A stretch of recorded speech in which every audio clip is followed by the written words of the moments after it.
Bonjour, quand on entend apprendre à s'humilier, on peut se poser la question pourquoi et comment devrions-nous nous humilier? Est-ce que c'est quelque chose qui est biblique? Est-ce que c'est quelque chose qui se fait?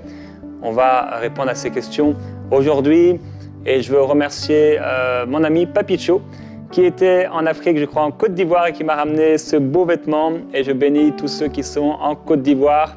Que le Seigneur vous bénisse. Alors Jésus a établi ce principe de s'humilier en disant « Quiconque s'élèvera sera abaissé et quiconque s'abaissera sera élevé. » Et le cœur de l'homme peut rapidement s'emporter et devenir insensé. Je suis profondément convaincu, frères et sœurs, par la parole, mais également par l'expérience, que le disciple de Jésus a besoin régulièrement de s'humilier afin de ne pas se laisser aller à la folie, quelle que soit cette folie. Cette folie, ce sont parfois les mauvaises décisions qu'on peut prendre, les erreurs qu'on peut faire, l'orgueil charnel qui crée tout cela. Et l'orgueil, c'est pas seulement, vous savez, regarder les autres de haut, regarder les frères de haut, comme si on était quelqu'un, mais c'est aussi simplement une profonde racine, souvent bien cachée, qui nous pousse à faire, à dire, à projeter des choses sans Dieu. Ça, c'est vraiment l'orgueil. Faire des choses sans consulter Dieu. Ça, c'est l'orgueil de l'homme. Alors, on a parfois dans nos cœurs des raisonnements, des faux raisonnements qui se dressent prétentieusement contre la connaissance de Dieu. Et comment on fera prisonnières les pensées qui se dressent ainsi et comment on va les amener à obéir à Christ? Eh bien, c'est en rabaissant ces pensées orgueilleuses, en s'humiliant devant le Seigneur. Alors, pourquoi devrions-nous nous humilier? Parce que ce qui s'élève sera abaissé. Et si nous ne voulons pas courir le risque d'être abaissés par Dieu, nous devrions nous-mêmes nous abaisser. Parce qu'en fait, dans tous les cas, nous devrons être abaissés. Soit par un jugement ou une correction de Dieu, soit en obéissant à ce principe établi. Même Jésus, lui, le modèle parfait, s'est abaissé. Notre exemple par excellence. Philippiens chapitre 2, il est écrit « Ayez en vous les sentiments qui étaient en Jésus-Christ, lequel, existant en forme de Dieu, n'a pas regardé comme une proie à arracher d'être égal avec Dieu, mais il s'est humilié, il s'est dépouillé en prenant une forme de serviteur, en devenant semblable aux hommes, ayant paru comme un simple homme, il s'est humilié lui-même, se rendant obéissant jusqu'à la mort de la croix.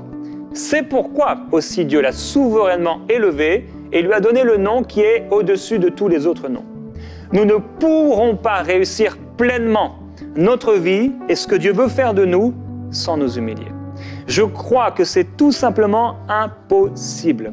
Nous devons absolument porter notre croix. Et Jésus a dit, « Celui qui ne porte pas sa croix et ne me suit pas ne peut pas être mon disciple. » On entend rarement des messages qui nous encouragent à porter notre croix. On entend plutôt en fait des messages qui nous invitent à délaisser notre croix. Des messages de promesses, des messages de foi, des messages d'encouragement et parfois ils sont un peu pernicieux, dangereux, parfois même ils sont faux. On veut bien faire, mais on encourage les gens à délaisser leur croix. Non, Jésus a dit « Prenez mon joug, prenez mon fardeau ». Par contre, oui, il est doux et il est léger. C'est par la grâce de Dieu que vous allez pouvoir porter cette croix. Mais il y a une croix à porter en tant qu'enfant de Dieu, on ne peut pas passer à côté. Je dois porter ma croix. Alors, on devrait apprendre aux chrétiens à porter leur croix. Et ils sont si nombreux ceux qui profitent de leur vie à côté de leur croix, laissés à terre. Certains s'en servent même comme une table sur laquelle ils mangent et ils boivent. Vous savez, j'ai une terrasse chez moi en cèdre et le cèdre, le bois donc de cèdre dégage une très bonne odeur.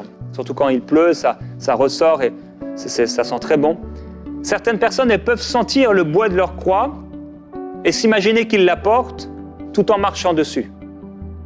Où se trouve ta croix? Es-tu en train de la porter?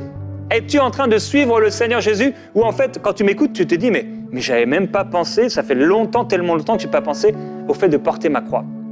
Ça peut, pas forcément, mais ça peut vouloir dire qu'en fait, ta croix, tu l'as laissée de côté.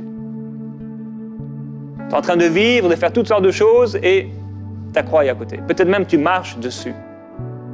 Je me souviens d'un des rêves que j'ai fait avec une personne, c'était une représentation du système religieux et alors qu'il m'amenait dans l'un de ces bâtiments religieux, il y avait une croix qui était par terre sur le sol. Elle avait été abandonnée, elle avait été laissée. Et personne ne peut porter sa croix de façon prétentieuse et avec orgueil. Jésus lui-même, Jésus s'est dépouillé, il s'est lui-même humilié, c'est un choix qui est personnel, mais aussi c'est un chemin pour tous, le chemin de la croix. Et pour lui, c'était de sa propre volonté, en obéissance bien sûr à Dieu, qu'il a pris le chemin de la croix. Est-ce qu'on doit remplacer Christ sur la croix? Non, on ne pourra jamais, c'est impossible. Son sacrifice était parfait, il était suffisant. Maintenant, nous allons porter notre croix en suivant Jésus et au bout de la course, nous allons la déposer au pied de sa croix et lui dire que nous sommes des serviteurs inutiles. Et avant de porter cette croix, nous allons lui dire que nous sommes incapables de le faire par nous-mêmes. C'est pourquoi nous avons besoin de nous humilier. Charles Finet, un revivaliste, disait qu'il ne connaissait personne qui réussissait à demeurer dans le réveil sans régulièrement s'humilier devant le Seigneur. On pourrait parler de Daniel, d'Akab, de Josias, de David, de Manassé, d'Ézéchias, de bien d'autres personnes qui se sont humiliées devant Dieu. Alors le verset du jour, c'est Pierre qui parle et il dit « Humiliez-vous donc sous la puissante main de Dieu afin qu'il vous élève au temps convenable. » Il dit « Humiliez-vous sous la puissante main de Dieu ». Ça veut dire que tu peux t'humilier devant le Seigneur. Et si nous nous humilions, c'est aussi parce que Dieu veut nous élever, c'est-à-dire nous faire entrer dans ses glorieux plans. Aujourd'hui, le problème, c'est qu'on a beaucoup de chrétiens qui veulent entrer dans les glorieux plans de Dieu, mais ils essaient d'y entrer par la chair. Voilà, je suis un conquérant, je suis glorieux. Est-ce que quelqu'un qui parle ainsi est dans la chair? Non, pas forcément. Mais certains le font vraiment de manière naturelle, de manière charnelle. Ils sont prêts à écraser tout le monde pour pouvoir entrer dans les plans de Dieu. Ils sont remplis d'arrogance. Mais alors que le chemin pour arriver à cette chose-là, c'est l'humilité. C'est de s'abaisser, c'est s'humilier devant le Seigneur, parce que c'est lui qui nous fera entrer. Il est incapable, il est impossible d'y entrer par nous-mêmes. Et si nous y entrons, eh bien, ce sera un semblant de promesse. Et il est possible qu'on fasse comme les étoiles filantes. Magnifique, waouh, ça époustoufle tout le monde et chou, quelques secondes après, la personne n'est plus là. Humiliez-vous donc sous la puissante main de Dieu. Le peuple sur qui le nom du Seigneur est invoqué doit s'humilier et Dieu le bénira. Le Seigneur dit, voici sur qui je porterai un regard favorable. Sur celui qui est humilié et qui a l'esprit abattu, sur celui qui respecte ma parole. Ésaïe 66. Alors qu'est-ce que s'humilier? S'humilier, ce n'est pas se flageller, se frapper soi-même, penser qu'on est un gros nul ou un gros pécheur. Non, c'est justement parce qu'on est saint qu'on veut continuer à s'humilier afin de courir notre course. Alors, comment s'humilier? On peut le faire de façon physique. On peut s'agenouiller, se prosterner, on peut s'allonger, mais ça doit avant tout commencer par notre cœur et nos pensées. S'humilier, c'est un abandon de soi, lâcher le contrôle. C'est inviter Jésus, c'est demander pardon, c'est se repentir, c'est l'adorer, c'est fixer ses yeux sur lui, c'est être prêt à tout abandonner, à lui obéir entièrement, à abandonner ses passions et tout ce qui nous éloigne de lui. Ça, c'est s'humilier. C'est délaisser et renoncer aux péchés non confessés qui pourraient revenir à la mémoire. J'ai déjà prêché sur l'onction d'humiliation transformatrice. Cette onction d'humiliation, c'est la main de l'Éternel, la présence puissante, pesante et tangible de Dieu qui vient sur une personne pour l'amener à s'humilier, à faire disparaître toute forme de mal et à être transformé. C'est la puissante main de Dieu qui agit dans ta vie et qui t'amène à te soumettre entièrement à Dieu jusqu'à un degré de dépendance totale à Dieu. Cette main t'amènera, cette présence de Dieu, cette onction t'amènera à ne plus compter sur toi. Cette onction fait éclater, elle brise les fausses sécurités humaines que nous dressons dans nos vies Et cette onction, elle brise les jougs sataniques, charnels et religieux. Il est écrit « Humiliez-vous donc sous la puissante main de Dieu. Tu fais ta part et Dieu fait la sienne. » Toi et moi, on s'humilie et c'est sa puissante main qui agit sur nous. Cette onction d'humiliation, elle est là pour faire mourir les désirs et les envies du vieil homme crucifié. Elle t'amènera à rechercher réellement les plans de Dieu pour ta vie, quel qu'il soit. Ceux qui vivent régulièrement sous cette onction vivent au-dessus du naturel. C'est comme si leurs pensées étaient connectées, immergées dans les pensées de Dieu. Et la main de Dieu, cette onction, elle a deux aspects.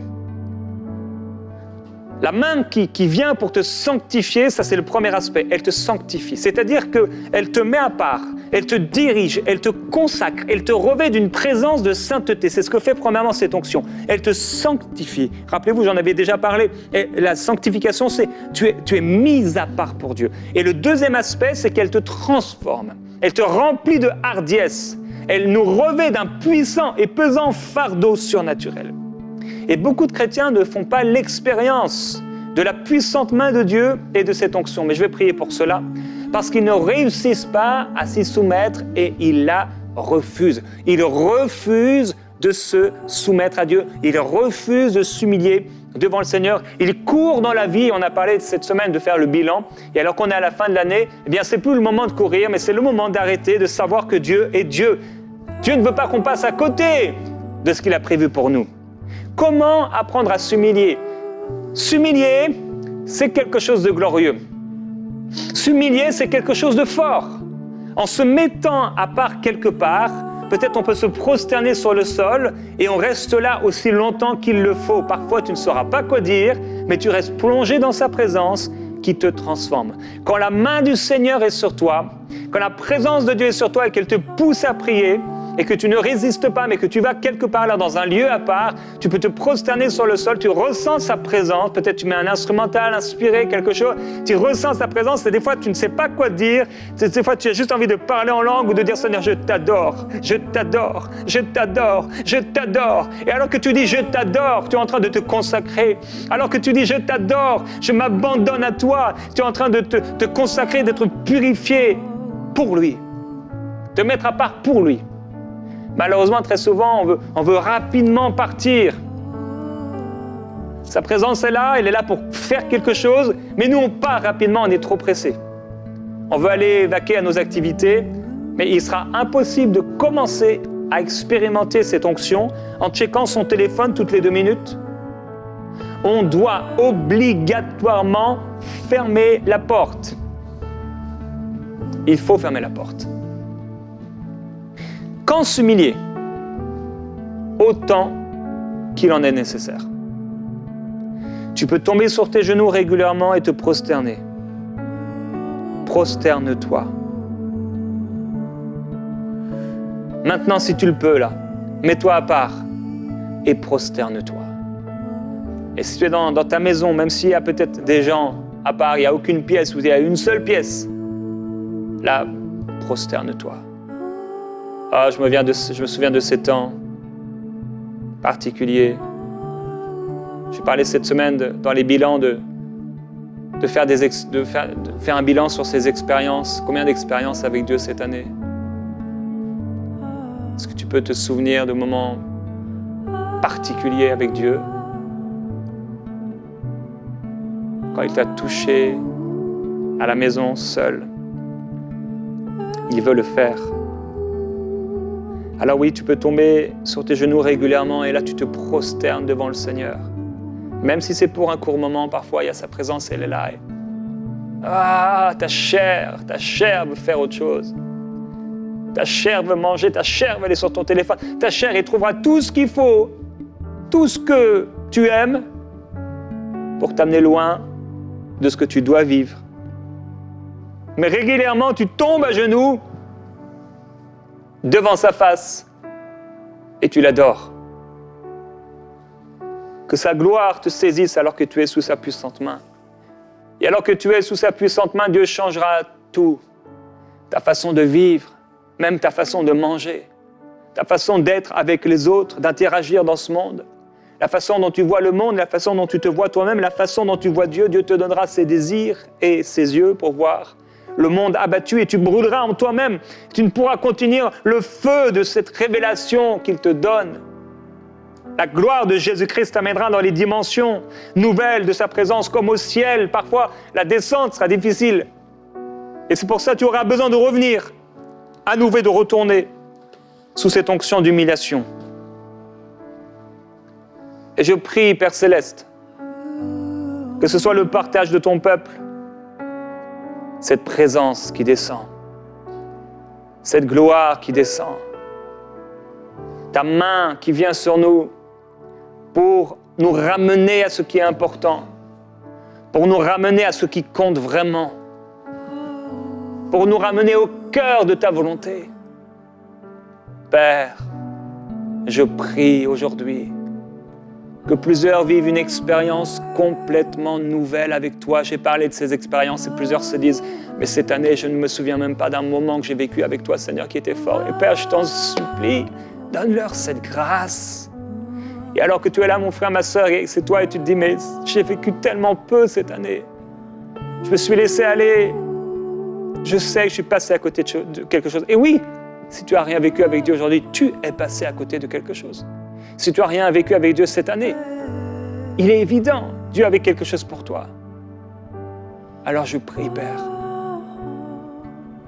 pendant que cette personne se repent, viens la toucher de façon spéciale. Viens la toucher d'une façon nouvelle. Fais une chose nouvelle. Fais une chose nouvelle dans sa vie. Fais une chose nouvelle dans son cœur. Fais une chose nouvelle dans sa maison. Fais une chose nouvelle dans sa piété, sa vie spirituelle. Au nom de Jésus-Christ.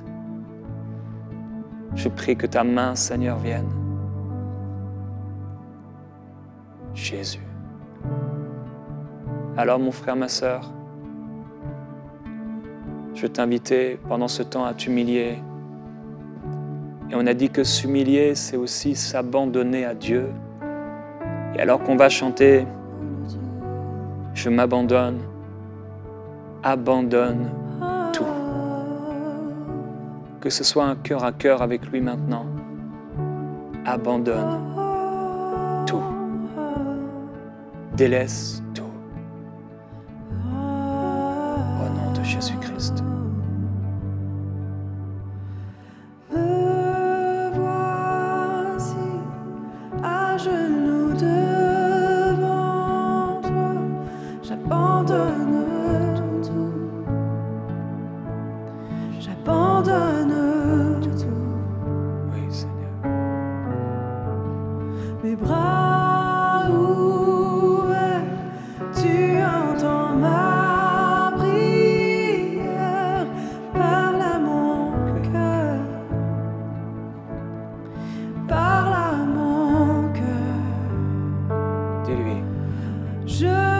Dis-lui, je m'abandonne.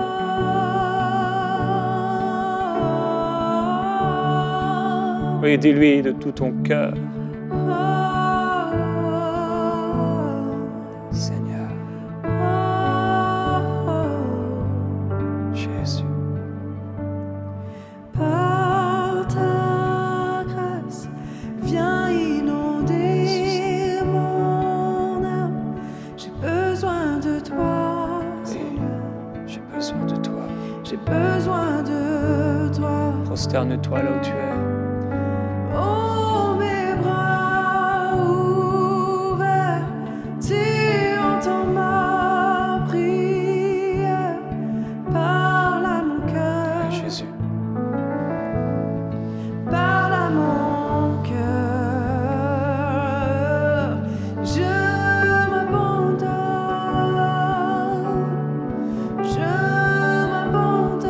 Abandonne-toi. Je veux te connaître plus. Oui, Seigneur. Je veux te connaître plus. Je m'abandonne. Je m'abandonne. Je veux te connaître plus. Je veux te connaître plus. Seigneur, dis-lui, je viens devant toi et je veux vraiment m'humilier.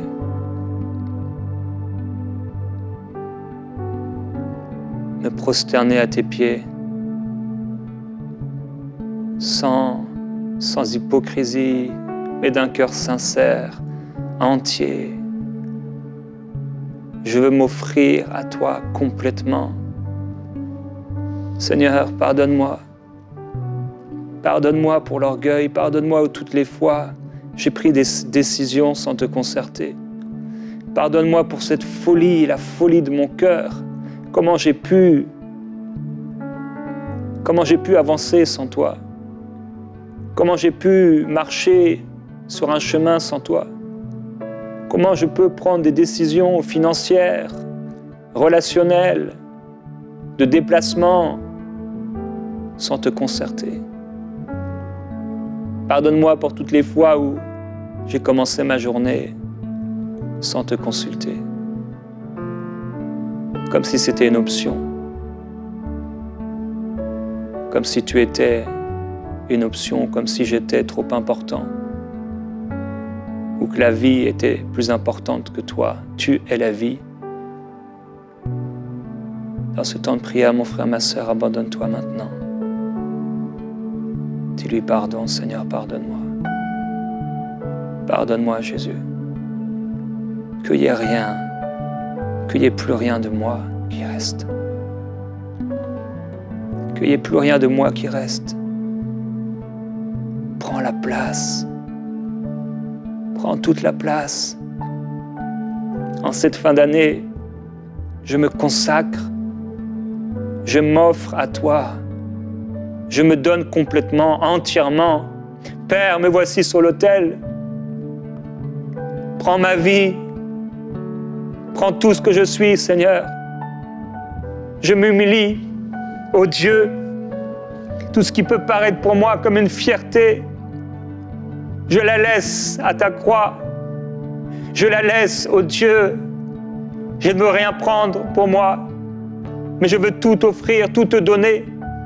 Je ne veux rien, Seigneur, prendre comme si c'était un dû, comme si c'était quelque chose qui m'appartenait en propre, alors que tout vient de toi, toute grâce vient de toi, Seigneur. Je te dépose tout, ma famille, ma vie, tout ce que tu m'as donné. Je dépose à tes pieds toute chose. Je m'abandonne, Seigneur. Je m'abandonne. Je m'abandonne. Je m'abandonne. Cobra papa ya sita cabra papa ya sita kelia papa sita ya. Cobra papa bro sita kama ibreta ya mama sita ya. Jésus. Merci Saint-Esprit. Je veux te Cobra papa ya sita ya. Je veux te Oh Jésus-Christ. Je m'offre à toi. Je m'offre à toi. Sakababa brokeli satamai brekele bibro paye sotoko bro pababa brataya. Ribra pai kele maite bro pakeli selte de bibro papa bro paye. Jésus. Viens Seigneur. Viens briser tout ce qui est à briser. Viens libérer tout ce qui doit être libéré. Oh Jésus, je veux porter ma croix. Je veux porter ma croix, Seigneur, sur le chemin de la consécration, le chemin de la vie éternelle. Je m'abandonne et je dis, Seigneur, oui, je prends ma croix et je veux te suivre. Oh Jésus, ne me permets pas d'aller ni à droite ni à gauche. Ne me permets pas de me perdre. Ne me permets pas, Seigneur, de me perdre à ce qui est futile, à ce qui est vain, à ce qui ne sert à rien. Ne me permets pas de me perdre, oh Dieu, de perdre le temps que tu m'as confié. Le temps est un trésor que tu m'as donné. Je veux te le consacrer, je veux te l'offrir, oh Dieu. Ne me permets pas, Dieu, d'être futile.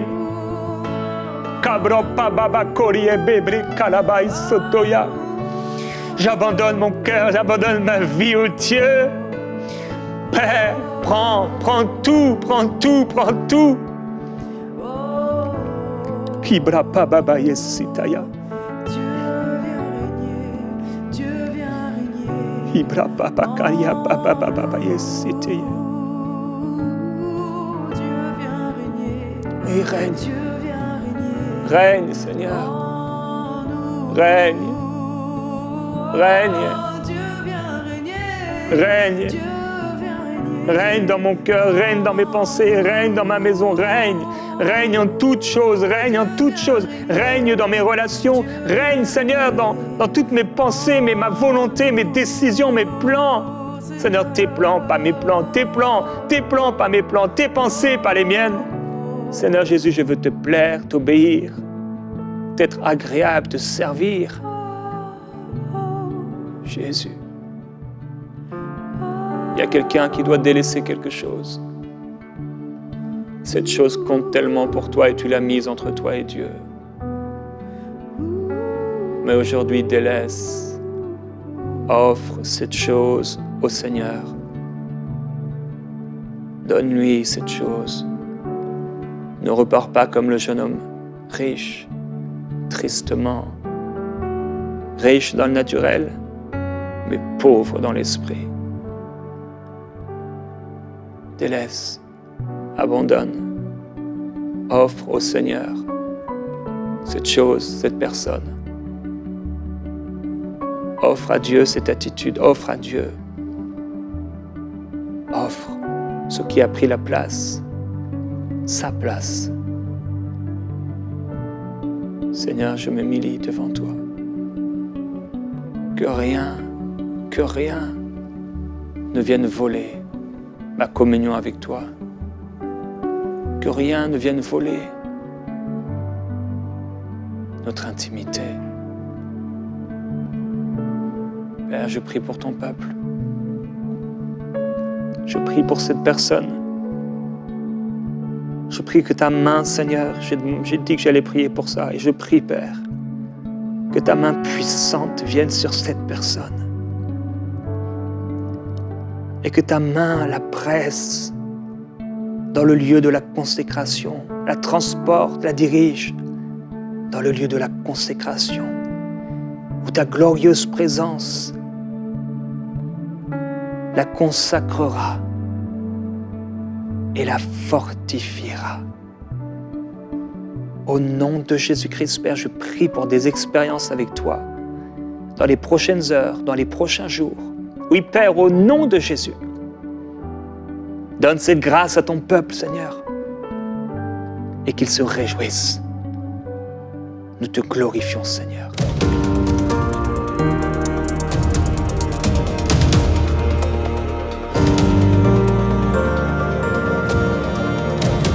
Frères et sœurs, j'espère que vous aurez l'occasion de venir visiter le centre MCI. C'est un bâtiment magnifique, dans un cadre magnifique. L'endroit est juste waouh et c'est très agréable d'y travailler, c'est merveilleux. Mais vous savez, il y a une prière depuis la construction du centre jusqu'à encore aujourd'hui qui jaillit de mon cœur et je l'ai partagée à l'équipe. J'ai dit, Seigneur, ce bâtiment, il est magnifique. Mais si ce n'est pas pour qu'il accueille ta gloire et que tu le remplisses de ta présence, ce qu'on aura fait servira à rien. Frères et sœurs, ce que Dieu veut faire, c'est que le centre MCI devienne un centre de réveil. Et c'est la prière de notre équipe et c'est le désir le plus profond de mon cœur. Et je crois qu'on va le vivre. Et que dans cet auditorium dans lequel je me tiens actuellement, la présence de Dieu va venir et remplir ce lieu. Et toutes les conférences qu'on fera ici, toutes les émissions qu'on va pouvoir faire ici dans cet auditorium, tous ces concerts d'adoration qu'on va pouvoir venir faire ici dans ce centre vont être tellement empreints, imbibés de la présence de Dieu que ceux qui y seront saturés de la présence de Dieu et vivront des choses extraordinaires et auront leur vie transformée et que cette même présence sera diffusée dans les nations et que des millions de foyers partout dans la francophonie seront transformés. Alors j'aimerais aujourd'hui dire merci à tous ceux qui ont donné pour que le centre MCI soit là où il est aujourd'hui et à tous ceux qui vont encore se lever parmi ces 5000 semeurs pour que le centre soit finalisé, que tout l'auditorium soit équipé, les studios soient équipés. Et je le crois, on va vivre et Dieu va honorer ce centre de sa présence d'une manière toute particulière pour le salut des nations dans la francophonie. Que Dieu vous bénisse et à très bientôt. Semons dès maintenant pour vivre une grande moisson à travers les projets du centre EMCI. Pour faire votre don, rendez-vous sur emcitv.com/5000. Vous pouvez donner en une seule fois ou en plusieurs mensualités.